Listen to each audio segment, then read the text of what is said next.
If you gaze into the abyss long enough, you see the light, not the darkness. I'm betting my life on it. Bring it on. The adventure along the route, man. And I would say, where's that adventure to be found? You don't want someone else's fate. Man, your fate's enough. And your adventure's enough. It's plenty. It's more than you can ever fully realize. And so that's also part of the reason that we all believe that the individual has some intrinsic dignity. It's don't be so sure that your position and your room is so damn trivial. It might be your attitude towards it that's trivial. And if you're in dire straits and dire circumstances, just look at how much opportunity you have to make things better. Well, maybe the same thing's true of life, right? You bind yourself to it. And the tighter you bind yourself to it, the more you find out what it is. And that's like a radical embrace. We're built to walk uphill. And when you reach the pinnacle of the hill, you want to stop and appreciate the vision. But the next thing you want is a higher hill in the distance, because it's from the uphill climb that we derive our value. Almost all the positive emotion we feel, especially the emotion that fills us with enthusiasm, that's experienced in relationship to a goal. And so in some sense, you want a goal that you can never attain. There's nothing that makes you more formidable than verbal competence, than being able to articulate, be able to think, to marshal your arguments, right? Aim yourself in one direction. And you might say, well, I've gone halfway down this path and I found out it's wrong. Well, how do you distinguish that from just giving up? Well, that's a really hard question, right? It's a moral hazard. But then the absolute is, yeah, but you have to play one of them. You have to learn to play one of them. You have to become an expert at least one of them. And then that's not a relative proposition. And I believe that's true. So you want to commit to something.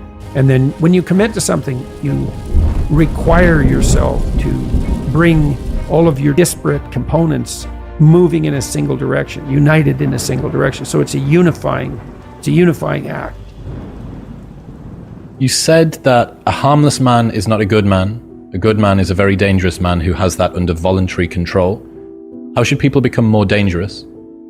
Oh, becoming more articulate is definitely, I would say, that's the primary array of weapons. I mean, physical prowess is something, and it's not nothing, that physical confidence that comes along with that as well. But the same thing replicated at the level of the ability to communicate and to think, that's a way broader field of battle and opportunity. In a world with seemingly infinite options, it can be challenging to decide on the best course of action for one's life. Peterson suggests that a useful approach is to focus on what bothers you or what you find most challenging. These discomforts or challenges can be an indication of where one should focus their time and energy. By leaning into what is difficult or uncomfortable, individuals can discover their strengths and find direction in their lives. Be honest with yourself about your interests, abilities, and limitations, and pursue the path that aligns most closely with your values and passions. There's a lot of things you could be bothered by. Like a million things, man. But some things grip you. They bug you, and they might make you resentful and bitter because they bug you so much. Like, they're your things, man. They've got you. So then I look for a question that I would like the answer to. I would really like the answer to it, so I don't assume I already have the answer, because I would actually really like to have the answer. So if I could get a better answer, great. And so that's the first thing. And that's like a prayer. It's like, okay, here's a mystery. I would like to delve into it further. Well, so that's humility. It's like, here's a mystery, which means I don't know. I would like to delve into it further, which means I don't know enough already. And then comes the revelation. It's like, well, what's a revelation? Well, if you ask yourself a question, it's a real question. Do you get an answer or not? And the answer is, well, yeah, thoughts start to appear in your head. So from somewhere. That's right, from somewhere. Where do they come from? Do you have a sense? Depends on what you're aiming at. It depends on your intent. So imagine that your intent is to make things better. Then maybe they come from the place that's designed to make things better. Maybe your intent is to make things worse. Then they come from hell.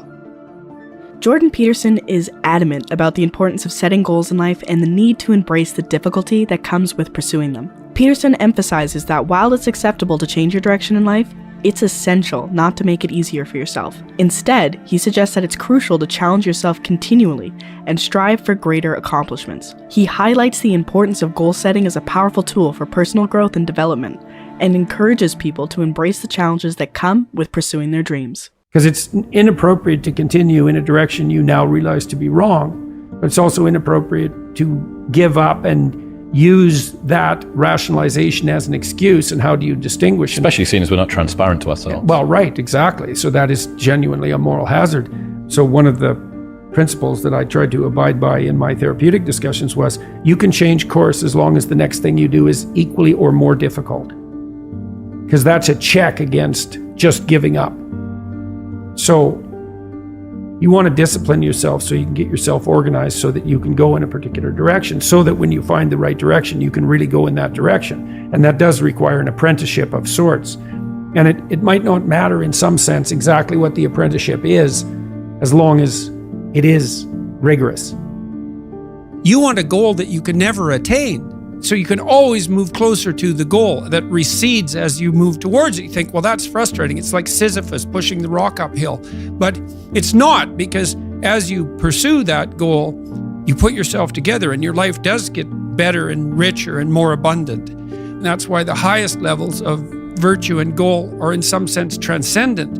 You want them to be above everything you're doing so you can continually move towards something that's more sublime and better.